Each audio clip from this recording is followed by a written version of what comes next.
그 다음에 임대차 기간 끝나기 6개월 전부터 임대차 종료 시까지 행위일 것이라고 해서요. 그 권리금 회수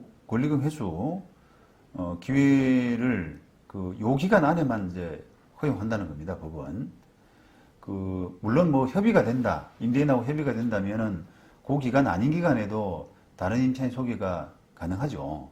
하지만 이 임대인과 협의가 안 될 때, 적어도 이제 임차인의 권리로 가능할 수 있는 기간은 요 기간에 이제 국한되는 겁니다. 만약에 임대차 종료 6개월 전에 계약 기간이 많이 남았는데도 불구하고 신규 임차인 소개를 수용해야 된다고 한다면 정해진 계약 기간을 이제 훼손하게 될 우려가 있는 거죠. 그죠? 그리고 그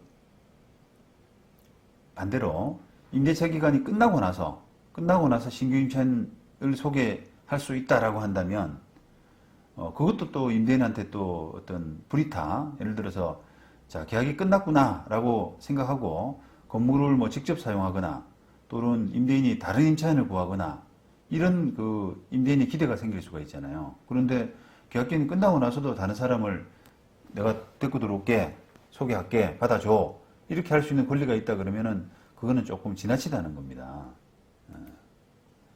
근데 그래서 6개월에서 이제 만기까지 그렇게 기간을 정해져 있고,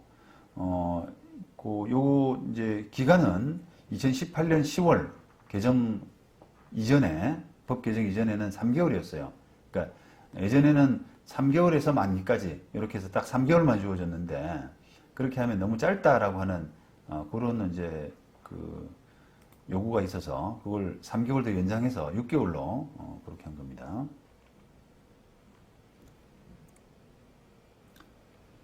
자, 수원지방법원 2016년 판결입니다. 이것도 어찌 보면 좀 이제 합리적인 판단인데요. 그 임차인이 이제 권리금 회수 방해당했다라고 해서 손해배상 청구한 그런 사안이 있고요. 요 사안은 그 임대차 기간 그 당시에는 3개월이었지 않습니까? 그 계약 만기부터 3개월 그 사이에만 임차인 소개가 가능한데 요 사안은 임대차 기간 종료 3개월 그 이전, 그죠? 계약 기간이 좀 많이 남았을 그 시점에 소개가 이루어졌는데, 예를 들면 임대차 기간 한 7개월 전이라고 하시죠. 7개월 전에 내가 다른 사람 소개하겠다, 주선하겠다라고 했는데 임대인이 노라고 거부 의사를 분명히 밝혔다는 겁니다.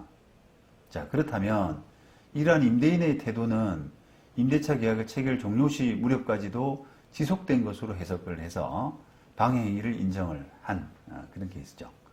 그러니까 요 부분은 이렇게 해석을 하는 것은 기본적으로 임차인이 신규 임차인을 소개할 수 있는 그 찬스가 기간이 제한되어 있다는 거예요.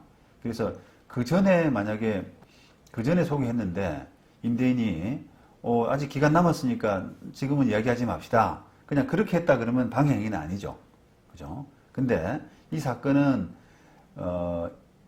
그때 이제 그 정해진 기간 이전에 소개는 했지만 그때 임대인이 뭐라고 이제 했냐면 이건 이제 계약 끝나고 나서 아무도 안 받아들일 거예요.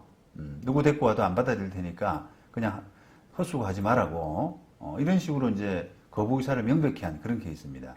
그렇다면 이런 임대인의 태도는 임대차 계약 종료일 무렵까지도 지속된 것으로 보아서 아까 우리가 요 16년 판결 전에 대법원 판결은 19년에 났지 않습니까?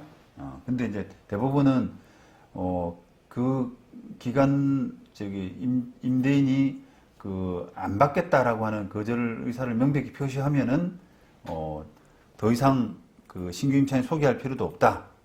소개할 필요 없이 손해배상 청구가 가능하다. 이런 판단을 했잖아요. 그래서 그런 거하고 맥락이 이제 같은 거죠.